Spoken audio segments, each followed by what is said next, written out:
আমরা মেয়েরা সারাদিন যতই কাজ করি না কেন তারপরেও শুনতে হয় সারাদিন তোমরা কি করো, সারাদিন তো ওই বসেই থাকো। আমরা যারা চাকরি বাকরি করি না, হাউস ওয়াইফ, তারা সব সময় এই কথাটার সম্মুখীন হয়েই থাকি। কম বেশি সবাই হবে আমি জানি। আসলে আমরা চাকরি ঠিকই করি, কিন্তু কথাটা হচ্ছে আমরা বিনা বেতনের চাকরি করি। আমাদের চাকরির যদি কোনো বেতন থাকতো তাহলে কখনোই এই সমস্ত কথা শুনতে হতো না, তাই না? তো আসসালামু আলাইকুম সবাইকে, কেমন আছেন আপনারা সবাই? আশা করি যে যেখান থেকে আমার ভিডিওটা দেখছেন সবাই সুস্থ আছেন এবং ভালো আছেন। আল্লাহর রহমতে আমরাও অনেক ভালো আছি। এই তো দুপুরে রান্না করার জন্য সকাল সকাল রান্নাঘরে চলে এসেছি। সকালের নাস্তা পানি করেই আমি বাসায় যে টুকটাক কাজকাম থাকে সেগুলো সেরে আমি সরাসরি রান্না করার জন্য চলে এসেছি। আজকে রান্না করব হচ্ছে ধুন্দুল দিয়ে আলু দিয়ে একটা সবজি আর ডিম আলুর তরকারি। আমি ওই চুলায় খুব সুন্দরভাবে ডিম আলু সেদ্ধ বসিয়ে দিয়েছি, আর এই চুলায় আমি ধুন্দুলটা রান্না করে নিচ্ছি। ধুন্দুল তো এমনিই কমে যায়, আর অল্প একটু রান্না করব যার কারণে একটু আলু বেশি করে দিয়েছি। এই তো ধুন্দুল আর আলুটা খুব সুন্দরভাবে কষিয়ে আমি এদিকে ঝোলের জন্য পানি দিয়ে দিলাম, আর ওই চুলায় দেখছিলাম আলু আর ডিমটা সেদ্ধ হয়েছে নাকি। ওটা সেদ্ধ হয়ে গেছে, ওটা নামিয়ে আমি ওই চুলায় ভাত চড়াই দিলাম। তারপরে এই তো এদিকে হচ্ছে আমি আলু আর ডিমের খোসাটা ছাড়িয়ে নিচ্ছি। এইভাবে কিন্তু আলু ডিম সেদ্ধ বসিয়ে তারপরে রান্না করলে কিন্তু সত্যি অসম্ভব মজার লাগে খেতে।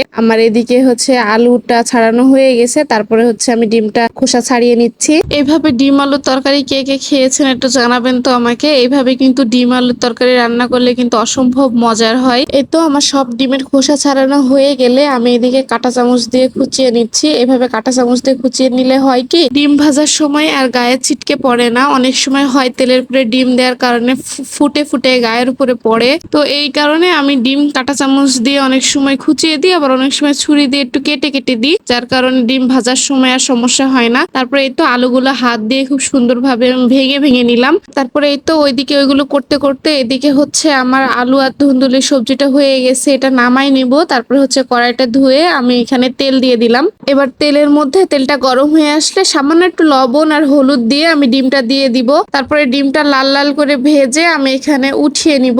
তারপরে ওই তেলের মধ্যে আমি এখানে বাটা ঘষা দিয়ে দিলাম। তারপরে বাটা মশলাটা কষিয়ে আমি এখানে সামান্য একটু পানি দিয়ে দিব। তারপরে হচ্ছে এর মধ্যে সব রকমের গুঁড়া মশলা দিয়ে দিব। প্রথমে দিলাম হলুদের গুঁড়া, ধনিয়া গুঁড়া, তারপরে হচ্ছে পরিমাণ মতো মরিচের গুঁড়া, লবণ, তারপরে দারুচিনি, এলাচ, তেজপাত এগুলো সব দিয়ে দিব। তারপরে খুব সুন্দরভাবে কষিয়ে নিব। তারপরে এই তো মশলাটা খুব সুন্দরভাবে কষানো হয়ে গেলে আমি এখানে হচ্ছে ডিম আর আলুটা দিয়ে দিব। তারপরে খুব সুন্দরভাবে এটাও কষিয়ে নিব। যেহেতু ডিম আলু সেদ্ধ করা হয়েছে, ভিতরে কিছু ঢুকবে না, যার কারণে একটু বেশি করে কষিয়ে নিতে হবে। প্রথমে একটু পানি দিয়ে আমি কষিয়ে নিলাম। তারপরে হচ্ছে পানিটা যখন শুকিয়ে আসবে তখন আমি আবার একটু পানি দিয়ে খুব ভালোভাবে কষিয়ে নিব। তারপরে হচ্ছে এই পানিটা শুকিয়ে আসলে আমি হচ্ছে আবার ঝোলের জন্য পানি দিয়ে দিব।